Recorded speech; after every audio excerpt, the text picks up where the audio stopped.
ये इस्लाम का वो प्रचार था जो 1400 साल के बाद दिखाना था और कयामत तक ये बताना था कि मोहम्मद रसूलुल्लाह ने स्पेशलिस्टी अपने अंदर नहीं दिखाई है, किसी चीज के अंदर ये नहीं दिखाया।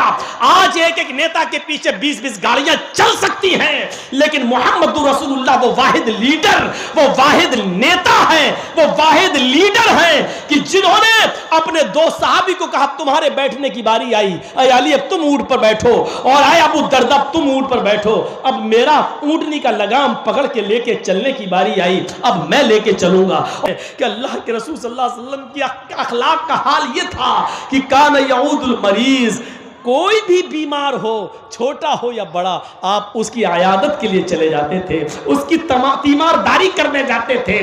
और सिर्फ ये नहीं कि वो मुसलमान हो, अल्लाह के रसूल यहूदी और ईसाई और मजूसी की भी आयादत करने जाते थे। एक 12 साल का बच्चा बीमार था यहूदी का, आप उसकी भी आयादत करने चले गए, उसके पास बैठ गए। वो बीमार इतना था कि आखिरी सांसें ले रहा था, कर रहा था, उसकी रूह निकलने वाली थी, आप उसके सिरहाने पर बैठ गए, अपना हाथ उसके सर पर रखा, वो अल्लाह के रसूल को देखने लगा, फिर अपने बाप की तरफ भी देखता जा रहा था, फिर नबी को देखने लगता है, मुस्कुरा रहा है। अल्लाह के रसूल ने उससे कहा कुल ला इलाहा इल्लल्लाह, अगर तुम्हारा दिल हो, अगर तुम्हारी मर्जी हो, अगर तुम खुशी खुशी अगर कलमा पढ़ना चाहते हो तो पढ़ लो, ला इलाहा इल्लल्लाह कह दो। उसका दिल पहले से नबी की तरफ था, लेकिन वो अपने बाप और अपनी मां की वजह से और खानदान की वजह से वो 12 साल का बच्चा इस्लाम नहीं कबूल कर सका। आज मौत के मुंह में है, आखिरी सांसें ले रहा है, अल्लाह के नबी उसके सिरहाने बैठे हैं और कह रहे हैं कि अगर तुम्हारी मर्जी हो और खुशी खुशी पढ़ना चाहते हो तो पढ़ दो। उसने अपने बाप को देखा, उसके बाप ने समझ लिया मेरा बेटा मोहम्मद रसूलुल्लाह की तारीफ करता रहा, हमेशा उनकी बातें सुनकर आता था और तारीफ करता था, आज आखिरी वक्त में मैं अपने बेटे का दिल कैसे तोड़ दूं। कहा बेटे अबुल कासिम की इताअत करो, जो कह रहे हैं करो, तुम पढ़ना चाहते हो पढ़ो, आज मैं तुम्हें नहीं रोकूंगा। बच्चा खुशी में कलमा पढ़ता है, अशहदु अल्ला इलाहा इल्लल्लाह व अन्ना मुहम्मदन अब्दुहु व रसूलुहु, और ये कलमा पढ़ते ही उसका इंतकाल हो जाता है, उस बच्चे की रूह निकल जाती है। अल्लाह के रसूल सल्लल्लाहु अलैहि वसल्लम की आंखों में आंसू आते हैं, फरते मोहब्बत में आंसू आ गए और खड़े होकर कहते लगे अल्हम्दुलिल्लाहिल्लज़ी अनक़ज़हु मिनन नार, तमाम तारीफें उस अल्लाह के लिए है जिसने आखिरी वक्त में इस बच्चे को जहन्नम की आग से बचा लिया है, जिसने जहन्नम से नजात अता फरमाई, यानी तौहीद पर मरने के, इसकी कलमे पर इसकी मौत हुई आखिरी वक्त में। तो आपका की हालत ये थी कि आप यहूदी और ईसाइयों के भी जनाजे में आप उनकी भी आयादत करते थे, तकब्बुर नहीं था। हमारे यहाँ अमीर आदमी बीमार हो तो जाते हैं, गरीब हो तो उसको कोई देखने के लिए नहीं जाता। मेरे भाइयों, मरीज की आयादत करो, उसको तसल्ली दो, उसको तशफ़ी बस जवाब दो,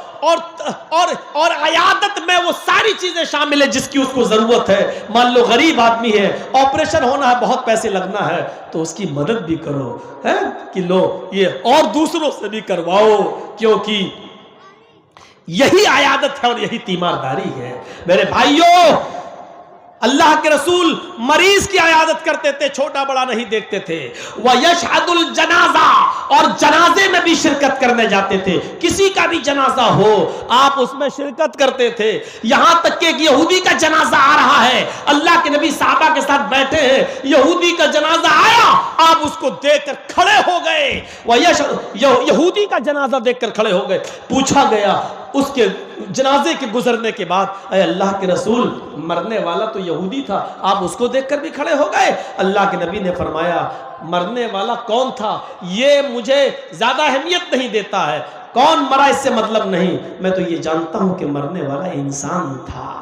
हम इंसानियत के एहतराम में खड़े हुए हैं, उसके घर वालों को उसके मरने का गम है, हम उसके गम में शरीक हुए हैं। तो मेरे भाइयों, ये तालीम दी है मोहम्मद रसूलुल्लाह ने, गैर मुस्लिमों के जनाजे में शिरकत कर सकते हैं आप, उनके पीछे पीछे चल सकते हैं आप, लेकिन हाँ अगर शमशान घाट जाने के बाद आप वहां भी जा सकते हैं, लेकिन अगर कोई ये कहे कि मुर्दे को आग लगाओ, आप अग्नि दे दो, तो ये काम आप नहीं कर सकते हैं, क्योंकि किसी को जलाने का हक अल्लाह ताला ने हमें और आपको नहीं दिया है। आप साफ तौर पे कह दीजिए हमारे मजहब ने जिंदा हो या मुर्दा किसी को भी जलाने से मना किया है। सोचो, इस्लाम किसी दुश्मन को भी, मैदान जंग में कोई काफिर अगर मर जाए और आपकी तलवार से कत्ल कर दिया जाए, तो मरने के बाद उस काफिर को भी आग से जलाने का हुक्म नहीं दिया है। कहा कि किसी लाश का मुसला ना करो, मार दिया ठीक है, लेकिन मरने के बाद उसकी नाक काटो, उसका हाथ काटो, उसका पैर काटो, उसकी जबान बाहर निकालो, या उसका भारी पत्थर से सर कुचलो, इससे मना किया है। फरमाया लाश का मुसला न करो, लाश की शक्ल मत बिगाड़ो। आज दुनिया में ऐसे हथियार इजाद हो चुके हैं कि जो अगर किसी इंसान पर गिर जाए तो उनकी शक्लें मस हो जाती हैं, जैसे रशिया यूक्रेन के ऊपर कर रहा है, हड्डियां तक का सुरमा बन जाता है। इस्लाम की नजर में ऐसे हथियार और ऐसे हथियार को इस्तेमाल करके मारना, यह सब जुर्म है, जुर्म अजीम है मेरे भाइयों। लेकिन सुकून नहीं है, आज ऐसे हथियार इस्तेमाल हो चुके हैं, ऐसे हथियारों की का इजाद अमल में आ चुका है कि मेरे भाइयों कि मिनटों में नहीं सेकंडों में मेरे भाइयों किसी की हड्डियों तक को पीस कर रख दो, उसकी शक्ल तक बिगाड़ दो। इस्लाम ने शक्ल बिगाड़ने से भी मना किया है कि आप नहीं बिगाड़ सकते हैं। तो आप सबके जनाजे में भी शिरकत करते थे, बल्कि अपने दुश्मन अब्दुल्ला इब्ने उबई के जनाजे तक में शिरकत करने लगे।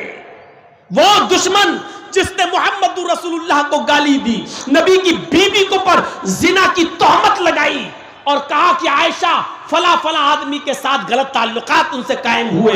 हजरत आयशा की बरात में पाक दामनी में अल्लाह ने सूरह नूर के अंदर 18 आयतों को नाज़िल फरमाया। मेरे भाइयों, वो अब्दुल्ला इब्ने उबई जो नबी को, नबी की बीवी को गाली देता था, लेकिन मर गया तो उसका बेटा कहने लगा कि अल्लाह के रसूल, आप अपनी कमीज या चादर आप दे दें तो मैं अपने बाप के कफन की जगह पर उसको डाल दूं। शायद जब तक आपकी चादर या कमीज मेरे बाप के जिस्म पर रहेगी, शायद अल्लाह ताला उसके अज़ाब में कमी कर दे। अल्लाह के नबी ने फौरन कमीज उतार के दे दी। हजरत उमर ने कहा, अल्लाह के रसूल, उस जालिम को कमीज दे रहे हैं जो आपको गाली देता रहा जिंदगी भर और आपकी बीवी को, अम्मा आयशा पर तोहमत लगाता रहा, जिना की गंदी गंदी तोहमत लगाता रहा, आप उसको चादर दे रहे हैं, आप उसको कमीज दे रहे हैं। अखलाक का आलम यह था कि अल्लाह के नबी फरमाते हैं, ऐ उमर, अगर मेरी कमीज पहन लेने से या चादर पहन लेने से अगर अल्लाह उसके अजाब में कमी कर दे तो मेरा क्या बिगड़ जाएगा? अगर अल्लाह उसके अजाब में कमी कर दे तो मेरा क्या बिगड़ जाएगा? लोगों ने कहा, अय अब्दुल्ला इब्ने उबई के बेटे, जो रसूल अपनी चादर या कमीज दे सकता है तो वो तेरे बाप का जनाजा क्यों नहीं पढ़ा सकता? गुजारिश तो कर, रिक्वेस्ट तो कर। अल्लाह के नबी के पास आया बेटा, कहा, अल्लाह के रसूल, अगर मेरे बाप का जनाजा पढ़ा दें आप तो आपका क्या बिगड़ जाएगा? आपने कहा, कुछ नहीं, चलो मैं तुम्हारे बाप का जनाजा पढ़ाता हूँ। आप अल्लाह के नबी जैसे ही खड़े हुए, उमर फारूक ने पीछे से कमीज पकड़ के खींचा, नहीं, मैं इसका जनाजा नहीं पढ़ाने दूंगा। और अल्लाह के रसूल जो जिंदगी भर आपको गाली देता रहा और आपकी बीवी पर जिना की तोहमत लगाता रहा, आज वो मर गया और आप उसका जनाजा पढ़ा रहे हैं, मैं नहीं पढ़ाने दूंगा। अल्लाह के नबी ने कहा, उमर, मेरे दामन को पीछे से छोड़ दो। अगर मेरे जनाजे की नमाज पढ़ाने से अगर अल्लाह इसको बख्श देता है या इसका अजाब कम कर देता है तो मेरा क्या बिगड़ जाएगा? मर गया है, अब जिंदगी भर परेशान किया, अब मर गया है, अगर अल्लाह उसके अजाब में कमी कर दे तो कि मेरा कुछ नहीं बिगड़ेगा। आपने हाथ पकड़ के हजरत उमर का हटाया और खड़े हो गए, और जैसे ही खड़े होकर अल्लाह अकबर कहना चाहा, जिब्राइल अमीन आसमान से नाजिल हुए और फरमाया, अय मोहम्मद, आप अपने दुश्मन को माफ़ कर सकते हैं, लेकिन अल्लाह अपने नबी और अपने हबीब के दुश्मन को माफ़ करने के लिए तैयार नहीं है। अगर 70 मरतबा भी आप इसका जनाजा पढ़ेंगे तो अल्लाह इसको बख्शेगा नहीं और इसको माफ़ नहीं करेगा। आप हट जाइए। अल्लाह के रसूल फिर सहाबा की तरफ पलटते हैं और अब्दुल्ला इब्ने उबई के बेटे से कहते हैं, अय अब्दुल्ला के बेटे, मैं तो तेरे बाप का जनाजा पढ़ाने के लिए तैयार था, आ भी गया था, उसके सामने भी खड़ा हो गया, लेकिन जिब्राइल अमीन ने आकर मुझे रोक दिया और फरमाया, 70 मरतबा भी उसका जनाजा पढ़ोगे, उसके लिए दुआ करोगे, तब भी अल्लाह उसको माफ नहीं करेगा, इसलिए मैं हट गया। अगर मुझे मालूम हो कि 75 बार दुआ करने से अल्लाह बख्श देगा तो आज 75 बार भी मैं उसका जनाजा पढ़ा देता, लेकिन अल्लाह बख्शेगा, कोई फ़ायदा नहीं। अल्लाह ने मुझे मना कर दिया इसका जनाजा पढ़ाने से, मैं हट रहा हूँ। मेरे भाइयों, ये नबी का अखलाक था, ये नबी का किरदार था, वो तो अल्लाह ने मना कर दिया, वरना अल्लाह के रसूल तो जा चुके थे उसका जनाजा पढ़ाने के लिए। व यशहदुल जनाजा व यरकबुल हिमार। अखलाक का आलम ये था। आज साइकिल चलाने वाले को अगर बाइक मिल जाए तो बाइक इस्तेमाल करने के बाद वो जल्दी साइकिल नहीं चलाएगा। अच्छी गाड़ी चलाने के बाद अब साइकिल चलाऊं, और बाइक चलाने वाले को अगर 4 व्हीलर मिल जाए तो 4 व्हीलर चलाने वाला जल्दी बाइक नहीं चलाएगा। 4 व्हीलर पे चलने वाला हूं मैं, अब मैं बाइक चला कर जाऊंगा यहां से वहां? नहीं, अब मैं बाइक नहीं चलाऊंगा, मैं तो 4 व्हीलर इस्तेमाल करता हूं। लेकिन नबी के अखलाक का यह आलम था कि नबी को वो सवारी मिली जिस पर आज तक न जर्जीस बैठ सका, न योगी बैठ सका, न मोदी बैठ सका, न जो बाइडेन बैठ सका, अमेरिका का राष्ट्रपति, न रशिया का राष्ट्रपति पुतिन बैठ सका। ज्यादा से ज्यादा जिस जहाज पर बैठे, जिस फ्लाइट पर उड़े, उसकी रफ्तार 1000-2000 किलोमीटर 1 घंटे में, इससे ज्यादा की स्पीड नहीं। लेकिन मोहम्मद रसूलुल्लाह तो उस सवारी पर बैठे जिसको बुर्राक कहा जाता है। जहां तक नजर जाती है वहां तक उसका पहला कदम होता है, और उस बुर्राक पर बैठकर अल्लाह के रसूल ने 7वां आसमान का सफर किया है, सिदरतुल मुंतहा तक पहुंचे, और पर्दे की ओट से, पर्दे की आड़ से अल्लाह के रसूल अल्लाह से मुलाकात भी करके आए। अल्लाह को देखा नहीं। जो ये कहता है अल्लाह के रसूल ने अल्लाह को देखा, वो झूठा है। अल्लाह के नबी ने अल्लाह को देखा नहीं। पर्दे की ओर से गुफ्तगू हुई, और वहीं पर 50 वक्त की नमाज फर्ज हुई, और फिर वहीं से वापस भी आए। एक ही रात में बैतुल मक़दिस भी गए, नमाज पढ़ाई सारे नबियों को। वहीं से आपने जन्नत और जहन्नम का दौरा भी किया, जन्नत की सैर की और जहन्नम भी दिखाई दी, अल्लाह से मुलाकात भी की, और 50 वक्त की नमाज का तोहफा लेके आए, जो कम होते होते 5 वक्त की रह गई, और फिर उसी रात में वापस भी आ गए। ऐसी सवारी पर बैठे हैं, लेकिन इतनी अजीम सवारी पर बैठने के बाद भी आपकी के अखलाक का आलम यह था कि वयरकबुल हिमार, गधे पर भी बैठ जाया करते थे, और गधे पर बैठकर इधर से उधर भी चले जाते थे। आपकी के पास एक खच्चर था, आप उस खच्चर पर भी बैठे, गधे की भी सवारी की, ऊंटनी पर भी बैठे, और एक ऊंटनी तो वो थी जिसका नाम कस्बा था, जिसको हज्जतुल विदा के मौके पर लाया गया, और कस्बा ऊंटनी पर कजावा कसने के बाद आपने उसके ऊपर बैठकर हज्जतुल विदा का खुतबा दिया था लोगों के दरमियान कि लोगों, और वो खुतबा पूरा एक उसूल था, एक जाब्ता था, एक दस्तूर था पूरी जिंदगी गुजारने का। वो कभी फुर्सत में सुन लेना। उस 20-25 मिनट के उस खुतबे को जो मैं 2-3 घंटे में आपके सामने रखूं, तशरीह करते करते तो उसमें बहुत टाइम लगेगा। तो मेरे प्यारे साथियों, मैं बताना ये चाहता कि बुर्राक पर बैठने के बाद भी आपने गधे की सवारी की। ये नहीं कहा कि मैं बुर्राक पर बैठने के बाद अब गधे पर बैठूंगा, नहीं, गधे पर भी बैठ जाते थे, ऊंटनी पर भी बैठते थे, खच्चर पर भी बैठते थे, ये और घोड़े पर भी। ये नबी अकरम सल्लल्लाहु अलैहि वसल्लम के अखलाक का हाल था, अखलाक का आलम था। और लास्ट चीज, व युजीबु दावतल अब्द, आप गुलाम की दावत भी कबूल कर लेते थे। अपने साथ गुलाम को बिठाकर गुलाम के प्लेट में, गुलाम के दस्तरखान पर गुलाम के साथ भी खाना खा लेते थे, और इसमें आप अपनी हिचक महसूस नहीं करते थे, इसके साथ खाएंगे। कभी कभी नौटंकीबाज और ड्रामेबाजों को आपने देखा होगा, मीडिया में उनकी फोटो आती है कि देखो फला चीफ मिनिस्टर ने, मुख्यमंत्री ने फला दलित के घर में खाना खाया है। ये ऐसे नौटंकीबाज और ड्रामेबाज आपको बहुत मिलेंगे, एक ढूंढो तो 1000 मिलेंगे। लेकिन जब कैमरा फोटो लेता है तो आप देखिएगा कि दलित को अलग खिलाया जाता है और उसको अलग, दोनों के दरमियान 2 मीटर की दूरी रहती है, 2 मीटर की। अगर किसी दलित, किसी चीफ मिनिस्टर ने अपनी मां का शुद्ध दूध पिया है तो एक ही थाली में दलित के साथ खाकर दिखाओ तो हम जाने। ये काम न मोदी जी कर पाएंगे न योगी जी कर पाएंगे। ये मेरा चैलेंज है, ये दावा है। एक थाली में नहीं खा सकते हैं और मोहम्मद रसूलुल्लाह अपने गुलाम के साथ एक ही थाली में खा रहे हैं। उसको एहसास नहीं होने दे रहे हैं। इंसान होने की हैसियत से हम में तुम में कोई फर्क नहीं है। मकाम और मर्तबे में मैं अल्लाह का रसूल जरूर हूं, लेकिन इंसानियत में कोई फर्क नहीं है। तुम्हारे भी दो हाथ हैं, मेरे भी दो हाथ हैं। तुम्हारे दो पैर हैं, मेरे भी दो पैर हैं। तुम्हारी भी दो आंखें, मेरी भी दो आंखें हैं। तुम्हारी शादी होती है, मेरी भी शादी हुई है। तुम्हारे बीवी बच्चे हैं, मेरे भी बीवी बच्चे हैं। तुम्हें सर दर्द बुखार आता है तो मुझे भी बीमारी होती है, मुझे भी सर दर्द और बुखार आता है। मेरे भाइयों, आपने ये साबित कर दिया कि इंसान होने की हैसियत से कोई फर्क नहीं है हम में और तुम में। इसलिए तुम्हारे साथ बैठ के मैं खाऊंगा और मेरे साथ बैठकर तुम खाओ। ये तसव्वुर था मेरे भाइयों, इसको मिटाया था जंगे बद्र के मौके पर, जब सवारियां कम थी और एक आदमी एक ऊंटनी पर 3 लोग सवार होते थे। 2 आदमी बैठते थे और एक उसकी लगाम पकड़ता था, फिर वो बैठता था, फिर दूसरा उसकी लगाम पकड़ता था। एक ऊंटनी 3 सहाबी को दी गई थी जंगे बदर में। 2 बैठते थे, एक चलाता था। अल्लाह के रसूल को अलग से कोई ऊंटनी नहीं मिली। अल्लाह के रसूल को जो ऊंटनी मिली उसमें भी 3 लोग हिस्सेदार थे। नबी के हिस्से में जो ऊंटनी आई उसमें एक अली हिस्सेदार थे, एक अबू दरदा हिस्सेदार थे और एक खुद अल्लाह के रसूल हिस्सेदार थे। और ताज्जुब की बात यह कि जब ऊंटनी पर सफर होता था तो कभी कभी बारी अल्लाह के रसूल की आ जाती थी। अल्लाह के रसूल फिर ऊंटनी की लगाम पकड़ते थे और अली और अबू दरदा ऊंटनी पर बैठते थे। और आपने यह हक छीना नहीं।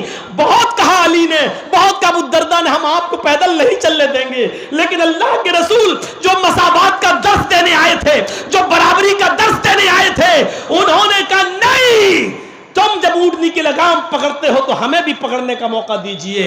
और ऐसा करके दिखाया।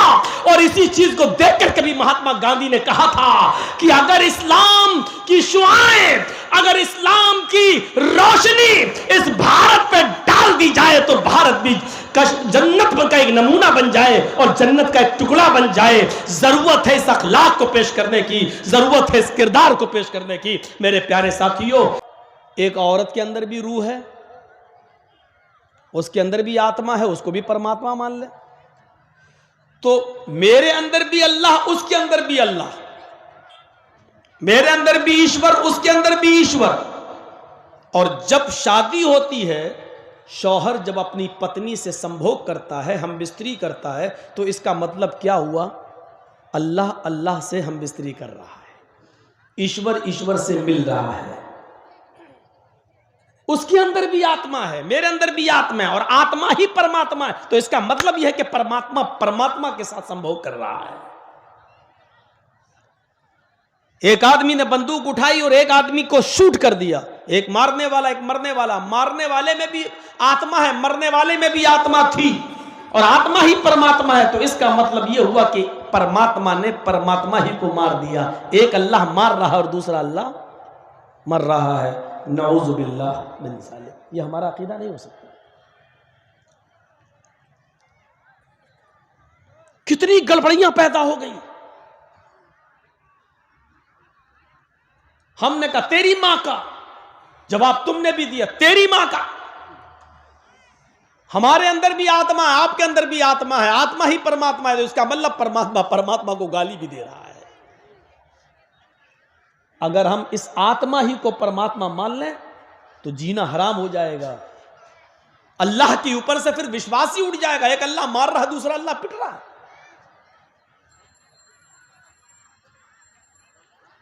अल्लाह अल्लाह ही से नऊज़ु बिल्लाह सुम्मा नऊज़ु बिल्लाह संभोग कर रहा है, मिल रहा है।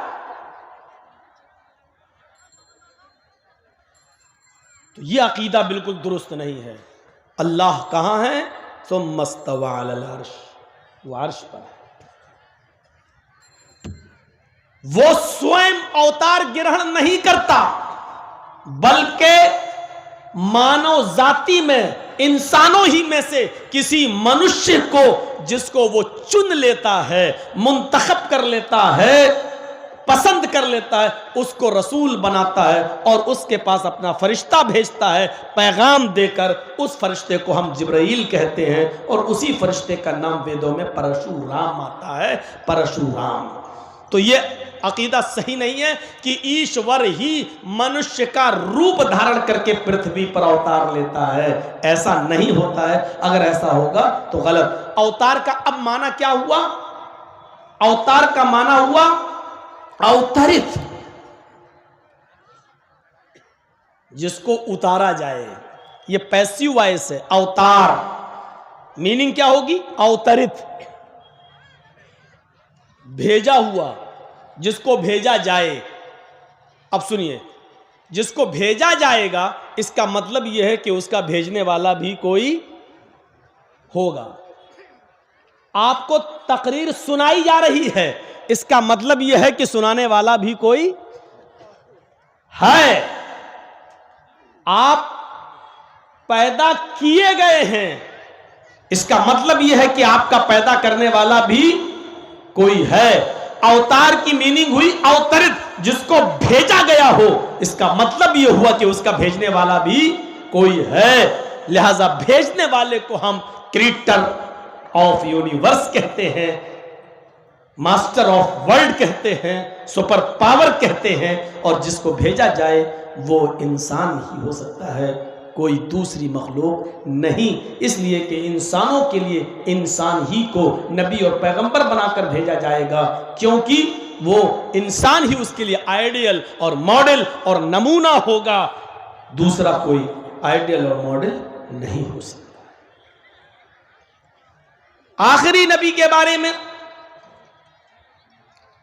वेदों ने, पुराणों ने साफ तौर पर उसका एक नक्शा खींच दिया है, उस दिशा का चित्रण कर दिया है, बता दिया है कि वो कब आएगा, किस युग में आएगा, किस जमाने में आएगा, किस शहर में आएगा, उसका बाप का नाम क्या होगा, उसकी मां का नाम क्या होगा, उसकी बीवियां कितनी होंगी,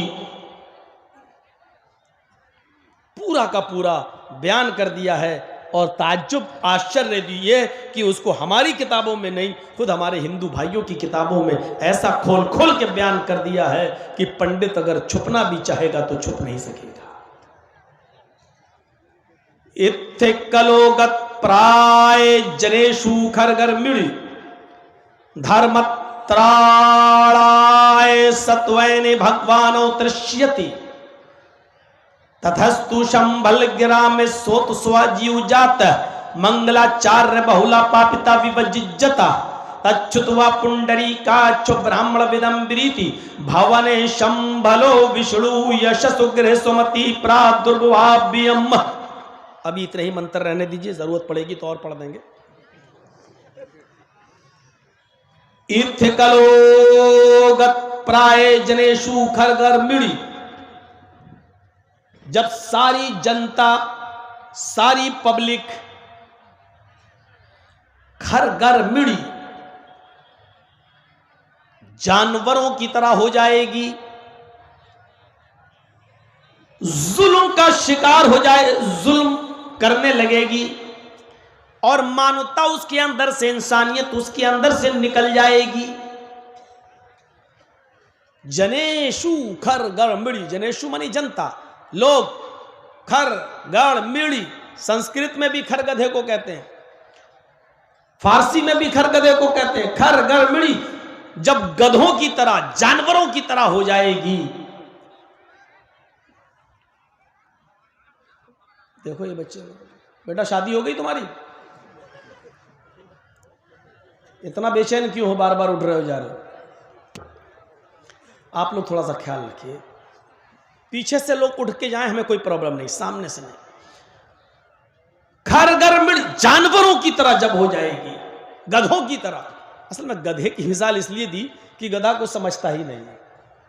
बीन बजाओ, हॉर्न दो, वो ही खड़ा है, उसको यही नहीं मालूम कि मेरा बाप कौन है, मेरी अम्मा कौन है, इसीलिए उसका नाम ही गधा पड़ गया है। और कभी कभी ऐसा होता है कि आप गधे को हटाना चाह रहे हैं, हॉर्न बजा रहे हैं तो और गाड़ी के सामने आ रहा है, उसके अंदर अकल नाम की कोई चीज नहीं होती। तो इसलिए कहा गया कि जब जनता में अकल निकल जाएगी, घर घर मड़ी बिल्कुल गधों की तरह हो जाएगी, धर्मत्राणाय,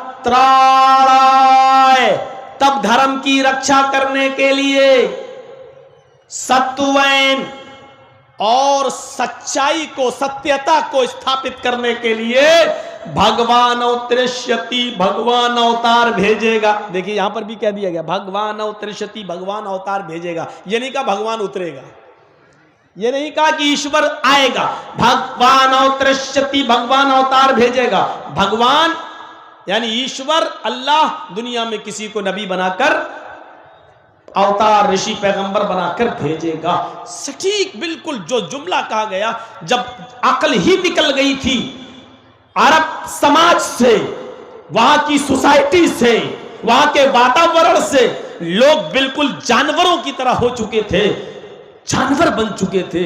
उसी वातावरण में और उसी माहौल में मोहम्मद रसूलुल्लाह सल्लल्लाहु अलैहि वसल्लम तशरीफ लाए। कैसा वातावरण था आपको बताओ। मौलाना लोगों से आपने सुना होगा क्या नहीं होता था वहां। बच्चा पैदा हुआ तो पैदा होने के बाद मां दूध नहीं पिलाती थी, पानी नहीं पिलाती थी, खजूर वगैरह नहीं उसको चटाती थी, शहद उसके हलक में नहीं डालती थी। सबसे पहले बच्चे की पैदाइश के बाद उसका बाप अपने बच्चे के मुंह में शराब की बूंदें, शराब के ड्रॉप्स, शराब के कतरे उसके मुंह में डालकर अपने खानदान का नाम रोशन करता था कि मेरे बच्चे के अंदर भी वही चीज पैदा होगी जो हमारे और हमारे खानदान के अंदर है, शराब पीने की आदत। जिसको पहला पैदा होने के बाद उसकी जबान, उसके मुंह, उसके हलक में सबसे पहले कतरा दूध का नहीं जाए, शराब का जाए, उस बच्चे की बुनियाद किस टाइप की होगी, ये हमें और आपको सबको सोचना चाहिए।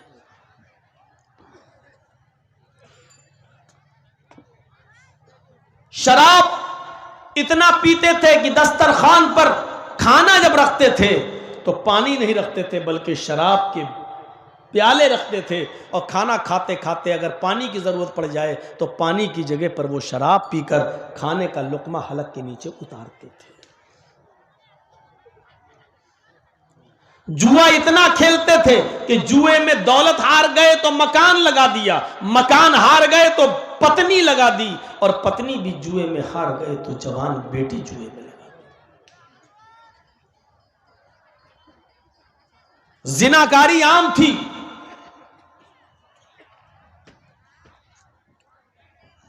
अकल ऐसी नष्ट, बुद्धि ऐसी भ्रष्ट हो चुकी थी कि बाप के मरने के बाद अगर मेरी मां खूबसूरत है, हसीन और जमील है, सुंदर है, कोई दूसरा मेरी मां से शादी ना कर ले, इसलिए घर से चादर उठाकर उसका बेटा अपने पिता की मृत्यु के बाद वो चादर उठाता था और अपनी मां का हाथ पकड़ के बाहर निकालता था, और समाज के सामने वो चादर अपनी मां के ऊपर डाल देता था और समाज में ऐलान कर देता था, आज के बाद ये मेरी मां नहीं है, मैंने इसको अपनी पत्नी बना लिया है। बुद्धि इतनी भ्रष्ट हो चुकी थी, जानवरियत ऐसी आ चुकी थी। जब ये वातावरण पैदा हुआ, जब ये माहौल पैदा हुआ और लोग बिल्कुल गधों और जानवरों की तरह हो गए, अकल ऐसी, बुद्धि ऐसी भ्रष्ट हुई, उनकी तबाह हुई, बर्बाद हो गई कि उनके घर में जब कोई बच्ची पैदा होती थी, कोई लड़की पैदा होती थी, तो गोया उनके ऊपर कोई पहाड़ टूट पड़ा है। 4 साल तक और कुछ लोग 6 साल तक उस बच्ची को पालते थे, पोसते थे, और जब वो अब्बू अब्बू अम्मी अम्मी कहने के लायक हो जाती थी, बोलने लगती थी, चलने फिरने लगती थी, एक दूसरे को पहचानने लगती थी, तब इतनी बड़ी 4 साल 5 साल और 6 साल की उस बच्ची को मेला घुमाने के बहाने जंगल में ले जाया जाता। पहले से गड्ढा खोदा हुआ रहता, कहा जाता कि बेटी जरा इस गड्ढे में झांक कर देखो, तुम्हारी मां नजर आएगी।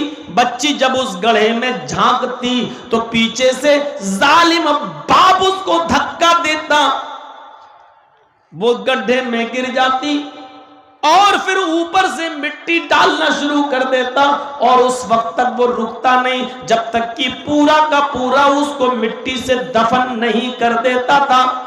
और उस वक्त तक वो उस कब्र के पास बैठा रहता था जब तक उस बच्ची की आखिरी सांस न निकल जाए, आखिरी चीख न निकल जाए, यानी वो मर न जाए। जब बच्ची मर जाती तब वो जंगल से लौट के वापस आता, समाज में आता, अपने मुआशरे में आता, अपनी सोसाइटी में आता और लोगों में जश्न मनाता, शराब का दौर चलता और खुश होकर कहता, आज मैंने अपनी बेटी को दफन कर दिया, आज हमने अपनी बच्ची को दफन कर दिया। ये जिहालत थी, ये बुद्धि भ्रष्ट इस हद तक हो चुकी थी कि अपनी बेटी को मार डालता था, कत्ल कर देता था। जब बुद्धि भ्रष्ट हो जाती है तो आदमी इस तरीके की हरकतें करता है। देख लीजिए, कल परसों की बात है, पाकिस्तान के अंदर भी एक आदमी ने अपनी 5, 6, 7 दिन की बच्ची के सीने में 7 गोलियां उतार दी। अभी कल की बात, 7 गोलियां, सिर्फ इसलिए कि हम तो लड़का चाहते थे, लड़की क्यों पैदा हुई। उसकी बीवी ने कहा, इसमें मेरी क्या गलती है। उसने बंदूक उठाई, गोली भरी और अपनी बच्ची के सीने में 5 या 7 गोलियां उतार दी। वो 5 दिन की या 7 दिन की बच्ची थी। सोशल मीडिया भरा पड़ा है। मेरे भाइयों, ये इंसानियत जब निकल जाती है किसी के अंदर से, जब बुद्धि भ्रष्ट हो जाती है किसी के अंदर, जब जानवरियत और हैवानियत आ जाती है, तो इंसान इस तरीके के कदम उठाता है। आज भी कुछ लोग मां के पेट से पैदा होने के बाद गोलियां मार रहे हैं, और कुछ ऐसे हैं जो 4-5 बच्चियों के बाप हैं, लेकिन फिर हमल है बीवी के पेट में। डॉक्टर को चेक कराया, उसने बताया कि अभी भी तुम्हारी बीवी के पेट में जो हमल है, जो गर्भ है, वो बेटी का है।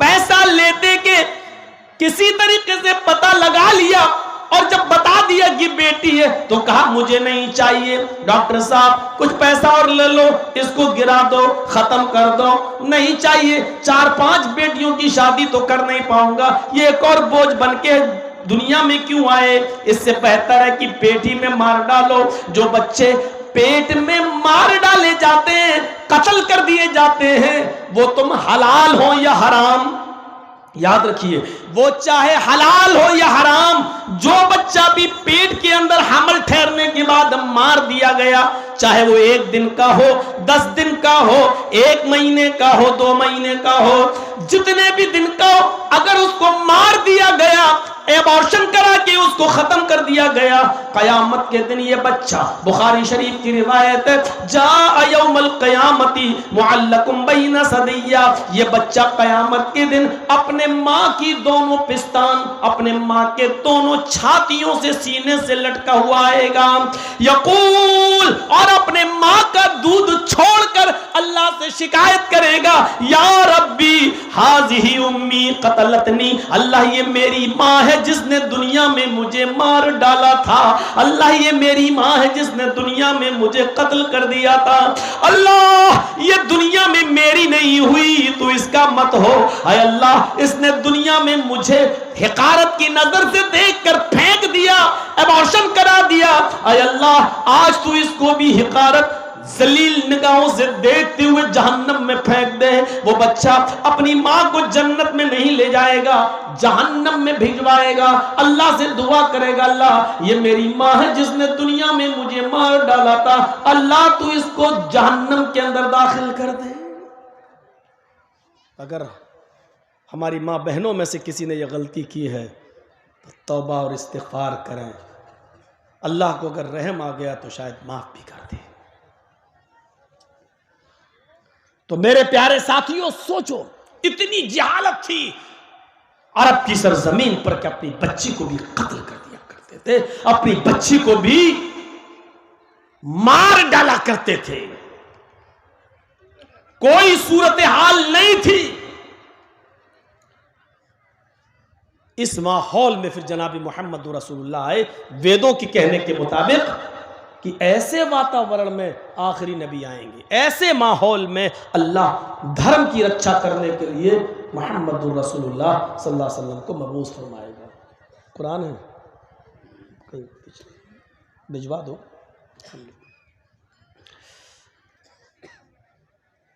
तो अंदाजा लगाइए,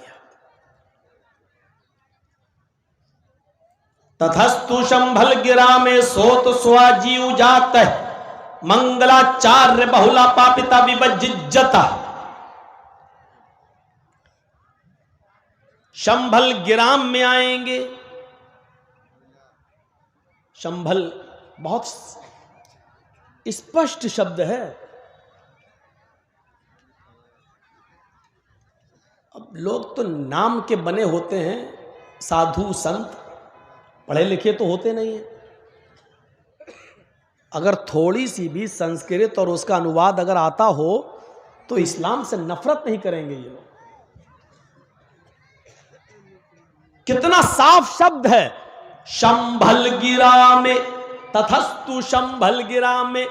शंभल मानी शांत, शम धातु से, शम वर्ब से बना है। संस्कृत में शम वर्ब है। शम के माना शांत करना, जीरन है, मस्दर है। और शंभल एडजेक्टिव है, विशेषण है। शंभल शांत, और गिराम मानी, आप बोलते ना कभी कभी लेटर लिखते हैं तो ग्राम फला, पंचायत फला, तो ग्राम मानी गांव, विलेज। अब दोनों को मिलाइए तो क्या होगा, शंभल गिराम, शांति वाला गांव, जिस गांव में शांति हो। अरबी में इसको क्या कहेंगे, शंभल गिराम को अगर अरबी में ट्रांसलेट करो तो क्या कहोगे, अल बलदिल अमीन। अल बलद मानी शहर, गांव, और अमीन मानी अमन वाला, शांति वाला। अल बलदिल अमीन, अमन वाला शहर। और मोहम्मद रसूलुल्लाह सल्लल्लाहु अलैहि वसल्लम कहां पैदा हुए, अल बलदिल अमीन में, यानी शंभल गिराम में। कितना स्पष्ट है। और अल बलदिल अमीन अल्लाह ने किसको कहा है, मक्का को। वत्तीनी वज़्ज़ैतून वतूर सीनीन वहाज़ल बलदिल अमीन। कसम में तीन की और जैतून की, कसम में इंजीर की और जैतून फल की।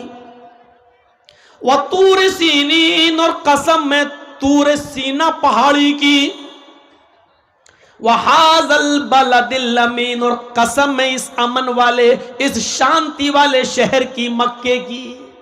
अल्लाह ने कसम खाई। अल्लाह जिसकी कसम खाना चाहे खा सकता है। अल्लाह को कोई गुनाह या पाप देने वाला नहीं है। लेकिन इंसान और ख़ास तौर पर मुसलमान अल्लाह के अलावा किसी दूसरे की कसम नहीं खा सकता। मन हलफ़ लिग़ैरिल्लाहि फ़क़द अशरक, जिसने अल्लाह के अलावा किसी और की, गैरुल्लाह की कसम खाई उसने शिर्क किया।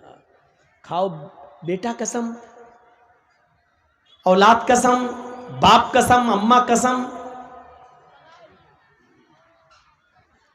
बहुत से लोग तो गुस्से में कहते हैं बीवी की कसम, मरेगी तो ये मरे। हाँ, हमारा एक दोस्त था, मैंने कहा तुम बात बात पर कहते हो मेरी बीवी की कसम क्यों? अब बहुत परेशान हो यार, सच। कभी कभी झूठी भी कसम खा लेता हूं ताकि मरे तो ये मरे। कुरान ने जिसको सुकून कहा है और आदमी उसको मुसीबत समझता है। कल भी मैंने ये सुनाया था, एक जुमे का खुतबा सुनकर मौलाना साहब ने कोई खुतबा दिया होगा नमाज में, जुमे में, और जुमा का खुतबा सुनकर एक आदमी बेचारा अपने घर आया और अपनी बीवी को गोद में उठा के नाचने लगा। गोद में बीवी कहती क्या बात है, आज तो बड़ा रोमांस कर रहे हो, रोमांटिक मूड में हो क्या? मौलाना साहब ने मोहब्बत पर खुतबा दिया है, रोमांस पर खुतबा दिया है? तो आदमी बोलता है नहीं, आज मौलाना साहब ने खुतबे में बड़ी अच्छी बात कही है। कहा क्या? कहा मौलाना साहब ने कहा कि जो अपनी सबसे बड़ी मुसीबत को खुशी खुशी उठाएगा वो सीधे जन्नत में जाएगा। तो मैं अपनी सबसे बड़ी मुसीबत को खुशी खुशी उठा रहा हूं ताकि जन्नत में चला जाऊं।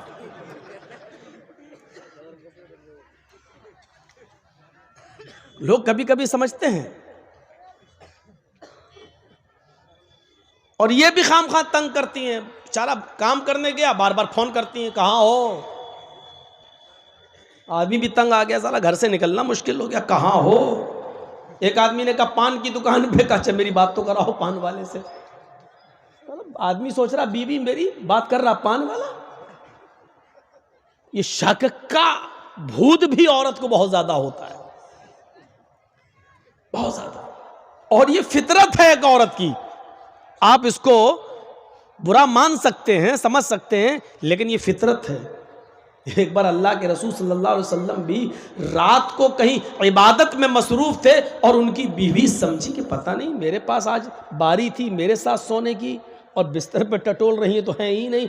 दिल में आया किसी दूसरी बीवी के पास तो नहीं चले गए। उठी तो टकरा गई, क्योंकि अल्लाह के रसूल सजदे में थे, अंधेरे में नमाज पढ़ रहे थे, टकरा के गिर गई। बाद में दिल में सोचा ओफो मैं क्या सोच रही थी, और अल्लाह के रसूल तो सजदे में। ये डाउट, शक एक फितरी चीज़ है, हो सकता है औरत के अंदर हो। हमारी और आपकी कोशिश ये होनी चाहिए कि औरत को शक का, अपनी बीवी को शक का मौका न दें। अब जाहिर बात है कि घर में ऐसे मैसेज पढ़ोगे और मुस्कुराते जाओगे तो बीवी तो शक करेगी ही। आप चाहे कुछ भी पढ़ रहे हो लेकिन बीवी सोचेगी अच्छा किसी चुड़ैल का मैसेज आया होगा, वो तो यही सोचेगी। तो आप शक का मौका नहीं दीजिए, जहां तक हो सके बचिए, लेकिन फिर भी वो शक करेगी। आदत है, जल्दी बदलती नहीं है। तो मैं कह ही रहा था शंभल गिराम, शंभल शांत ग्राम मानी का तथस्तु शंभल गिराम में, अंतिम ऋषि शंभल गिराम में आएगा। सो तो स्वाजीव जाता है मंगलाचार्य बहुला पापिता विभज्जता। उसके आने से पहले बहुत पाप ताप होंगे, बहुत गुनाह होंगे, लेकिन वो आएगा तो पाप ताप को मंगलाचार नेकियों में बदल देगा, पाप ताप मिटा देगा और नेकियों का, मंगलाचार नेकियों का काम शुरू होगा, यानी बुराइयों को खत्म कर देगा और नेक काम शुरू होंगे, यानी नेकियों की तरफ वो लोगों को बुलाएगा। मंगलाचार अरब के अंदर मोहम्मद साहब के आने से पहले कितने पाप ताप थे, एक नक्शा में बता चुका हूं। तौहीद में तो इतना बिगाड़ पैदा हो चुका था कि लोग 360 खाने काबा में मूर्तियां रखे हुए थे। वो मूर्तियां नहीं, बुजुर्गों की मूर्तियां थी। वो मानते थे कि एक साल में 360 दिन होते हैं, लिहाजा हर दिन के बदले में एक बुजुर्ग की मूर्ति रखी हुई थी। आज इस बुजुर्ग के पास जाते, कल उस बुजुर्ग के पास, परसों, साल भर उनका यही रूटीन रहता। मुहम्मदुर रसूलुल्लाह सल्लल्लाहु अलैहि वसल्लम ने जब मक्के को फतह किया, मदीना से आने के बाद जब मक्का फतह हुआ और मक्का में दाखिल हुए, एक दूसरे को नजरअंदाज किया, माफ किया, और माफ करने के बाद खाने काबा को सबसे पहले बुतों से पाक किया। नमाज का हुक्म बाद में, रोजे की शिक्षा बाद में, ये सारी चीजें बाद में। पहले बुतों से इस खाने काबा को पाक करें, क्योंकि शिर्क और तौहीद दोनों एक साथ जमा नहीं हो सकती है। इसलिए आप खाने काबा के अंदर दाखिल होते हैं। हजरत अली रज़ी अल्लाह ताला अन्हु ने अपने कांधे पर अल्लाह के नबी को सवार किया, बिठाया। आप कांधे पर बैठे, आपके हाथ में छड़ी थी, एक छड़ी से एक एक मूर्ति को, बुत को गिराते जाते। पकड़ा, गिराया, जमीन पर गिरी, टूट गई। एक एक मूर्ति को गिराते जाते और कहते जाते जा अल हक व ज़हक़ल बातिल इन्नल बातिल कान ज़हूक़ा। हक आ गया और बातिल मिट गया, और बातिल को तो मिटना ही था। हक आ गया और बातिल मिट गया, बातिल को तो मिटना ही था।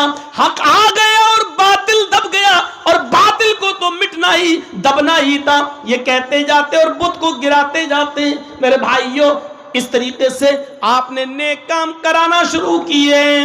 अब अरब की सरजमीन पर चोरी बंद हो गई। जो शराब पीते थे उन्होंने अपने हाथों से शराब के मटके तोड़े, शराब के घड़े तोड़े, शराब की सुराहियां तोड़ी।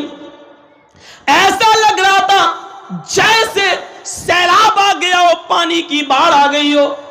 एनसाइक्लोपीडिया ऑफ बॉटनिका के अंदर लिखा है, ईसाई राइटर लिखता है एनसाइक्लोपीडिया का, क्रिश्चियन राइटर, कि नालियों से शराब बाहर निकल रही थी। जैसे पानी जब ज्यादा गिर जाए, बारिश ज्यादा हो जाए तो सड़कों पर नालियों से पानी आने लगता है और बाहर सड़क पर आ जाता है। अरब के अंदर ऐसे शराब के ड्रम और बोतलें और घड़े मटके सुराहियां तोड़ी गई, इतनी नालियों में बहाई गई कि नालियां भर भर के सड़क पर शराब आने लगी। जो लोग एक एक रोटी और एक एक बोटी के पीछे एक एक इंसान को मार डाला करते थे, एक आदमी की बकरी दूसरे के खेत में चली गई। इस बात को लेकर जो झगड़ा हुआ, दोनों खानदान में झगड़ा हुआ, तो ये झगड़ा 27 साल तक चलता रहा। 27 ईयर्स, 27 साल तक झगड़ा चला। कितनी सी बात पर, तुम्हारी बकरी मेरे खेत में कैसे आई? उसने कहा भाई बकरी है, आ गई, थोड़ा सा खा लिया तो क्या हो गया। उसने कहा अच्छा अकड़ और रहा है, एक तो माफी मांगना चाहिए, दूसरा अकड़ और रहा है। उसने कहा तो क्या हुआ, जानवर है चला गया तो क्या हुआ, अच्छा अकड़ता और है, थप्पड़ मार दिया।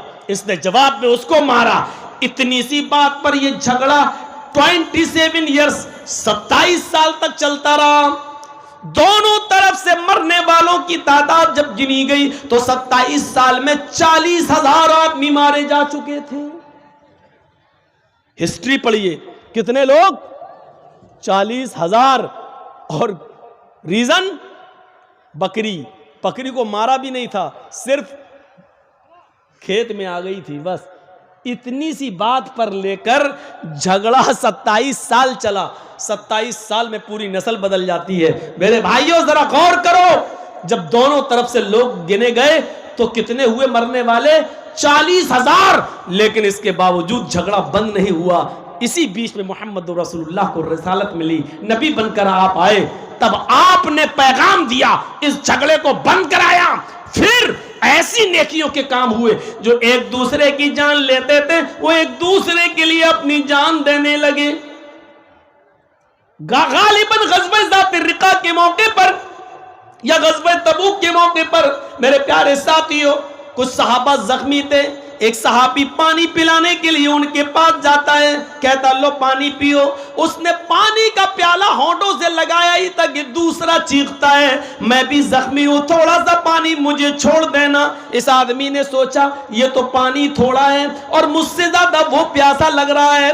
इसने कहा पहले मेरे भाई को पानी पिला दो, शायद वो मुझसे ज्यादा प्यासा है। ये दूसरे के पास लेकर गया, अभी उसके होंठों पे पानी लगाया ही तक तीसरा चीखा थोड़ा सा छोड़ देना, अगर बच जाए मैं भी अपने हलक को तर कर लूंगा। मेरे होंठ भी खुश्क हो चुके हैं, मेरा गला भी खुश्क हो चुका है। इस दूसरे ने तीसरे के पास भेज दिया, नहीं वो मुझसे भी ज्यादा प्यासा नजर आ रहा है। ये दूसरा के पास से हटकर तीसरे को पिलाने जाता है।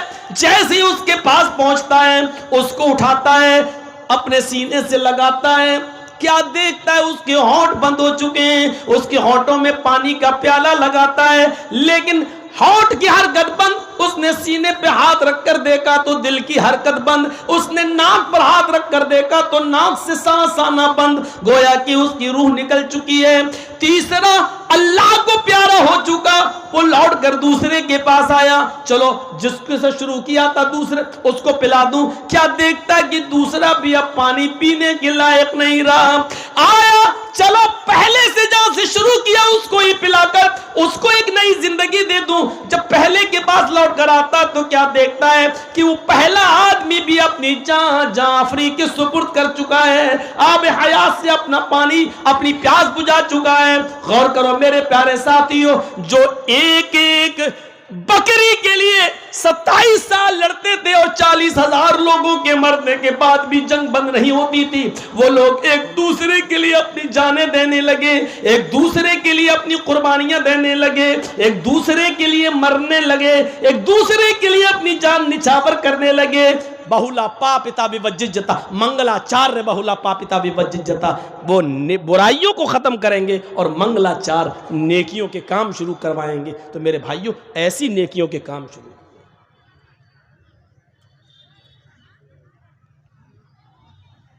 तच्छुद्वा पुंडरीकाक्षो ब्राह्मण विदंबरीति भवने शंभलो विष्णु यशसो गृहे स्वमति प्रादुर्भाव्यम। अंतिम ऋषि, आखिरी नबी शंभलो, शंभल ग्राम में आएगा। विष्णु यशसु गृहे, विष्णु यश के घर में जन्म लेगा। साफ है, गिरहे, गिरह मानी घर। कभी कहा जाता ना गिरह युद्ध, यानी घर के अंदर लड़ाई। विष्णु यशसो गिरहे, शंभलो विष्णु यशसो गिरहे, शंभल ग्राम में आएगा। विष्णु यशसो, विष्णु यश के घर में आएगा। सुमति प्रादुर्भाव्यम, और सुमति के पेट से पैदा होगा, सुमति के पेट से जन्म लेगा। कुछ रह ही नहीं गया। 18-20 साल से तकरीरी दुनिया की लाइन में हूँ। हो सकता है 22 सालें हो गई हों। लोग बता रहे हैं कि यहाँ एक बार और आप आ चुके हो। कोई कह रहा 20 साल पहले, कोई कह रहा 22 साल पहले। मैंने कहा ज़्यादा मत बताओ, अब मुझे एहसास हो रहा है कि मेरी उम्र कितनी हो गई होगी। हमें तो याद ही नहीं आ रहा है कि हम कब आए थे। ठीक है, हमें मालूम है, लेकिन अब वो 18 साल हैं कि 20 साल हैं, ये एग्जैक्ट नहीं बता सकते कि कितना। बहरहाल चलिए, आए थे, बस मकसद ये है कि आए थे। तो मेरे भाइयों, इतने दिनों से रामायण गीता सब कुछ पढ़ते हैं, तकरीरें यूट्यूब पे पड़ी हुई हैं, और सरकार भी कौन सी है। डॉक्टर जाकिर नाइक जैसी शख्सियत को भारत छोड़ के जाना पड़ा। अगर ये हमारे वेदों के मंत्रों में एक भी कहीं गलती निकाल देते तो आज हम पता नहीं कहाँ होते। अपनी बेल भी हम करा पाते कि नहीं करा पाते, जमानत भी होती कि नहीं होती। ये बड़ा अजीब हालात हैं। एक बार बस में बैठ के सफ़र कर रहा था, एक पुलिस वाला आया, कहता सीट छोड़ो, हटो हम बैठेंगे। हमने कहा भाई हम पहले आए, आप भी बैठ लो, हट हम बैठेंगे यहाँ। हमने कहा भाई मैं आपको कह तो रहा हूँ बैठ जाओ, लेकिन हमें क्यों उठा रहे हो, कि उठ रहा है या नहीं उठ रहा है, या तुझे बंद कर दे अभी जेल में जाकर। मैंने कहा मैंने कोई चोरी की है जो बंद करेंगे आप? तो उसने कहा चोरी करता कौन है? अभी 10 किलो अफीम तेरे बैग में डाल देंगे, अभी 10 ग्राम 100 ग्राम अफीम तेरे बैग में डाल देंगे और कह देंगे इसके पास से निकलिए, जमानत नहीं करा पाओगे। हमारे पास सब कुछ रहता है। मैंने कहा भैया आ जाओ, बैठ जाओ। भाई हालात है, क्या करेंगे आप? अपने आप को बचा लो, यही बहुत बड़ी बात है इस दौर में, वरना हालात बहुत खराब थे। और बंगाल में आप लोग अक्लमंद थे और अक्लमंदी का सबूत दे गए। यूपी वालों को समझा समझा के थक गया हूं। अब करें क्या? आप लोग कुछ और खाते हैं, वो कुछ और खाते हैं। वहाँ भैंस चलती है और भैंस तो बुद्धि खराब होती है, कम होती है, क्योंकि खोपड़ी में नहीं बैठ रही। हाँ साहब हमारी भी एक वो होनी चाहिए। अरे होनी तो चाहिए, उसका इनकार कौन कर रहा है, लेकिन ये तो देखो इस वक्त जरूरत क्या है। जर्जी साहब के पैर में कैंसर है, डॉक्टर कह रहा पैर कटाओ, जर्जी साहब कह रहे नहीं हमें भी दवा दो, हमें भी हक है जीने का। अरे पहले पैर कटा के जान तो बचा। अगर पैर नहीं कटाएगा तो जान नहीं बचेगी तेरी। अक्लमंदी यह है कि सीना तान कर खड़े मत हो, जान बचाना है तो पहले पैर कटा लो, नहीं तो पैर बचाने के चक्कर में पैर तो जाएगा ही जाएगा, जान भी जाएगी। इस वक्त यह कंडीशन थी हमारे।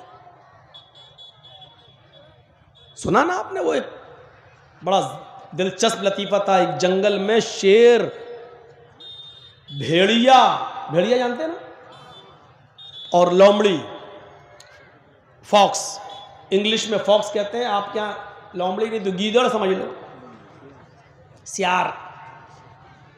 हम अब सियार में और लोमड़ी में हम कुछ फर्क समझते हैं, लेकिन अब एक हो तो आप वो आप समझे, फॉक्स, उसको इंग्लिश में फॉक्स कहते हैं। अब क्या है वो आप समझिए। हाँ चलिए सियार मान लिया। चलिए तो जंगल में तीनों जानवर शिकार करने निकले, शेर, भेड़िया और लोमड़ी, और तीनों ने शिकार किया। शेर ने हिरन मारा, हिरन, डियर, और भेड़िए ने बकरी मारी और लोमड़ी ने खरगोश। तीनों जानवर मरे पड़े हैं। शेर आ गया, शेर ने तीनों जानवर देखे।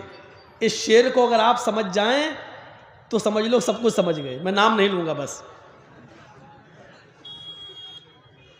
शेर ने देखा तीनों जानवर, उसने भेड़िए से कहा, ए भेड़िए, कौन सा जानवर कौन खाएगा फैसला करो। देख रहे हैं आप, कौन सा जानवर कौन खाएगा ये फैसला तुम करो। भेड़िए ने कहा बहुत आसान। देखिए जज्बात में आ गया और समझ नहीं पाया, क्या कहा, बहुत आसान। शेर ने कहा अच्छा दिखाओ तो आसानी। कहा कि हिरन आपने मारा है, आप हिरन खा लीजिए। बकरी मैंने मारी है, मैं बकरी खा लेता हूं। लोमड़ी ने खरगोश मारा है, लोमड़ी खरगोश खा लेगी। तीनों को एक एक जानवर मिल जाएगा। शेर ने कहा बे कमीने जरा,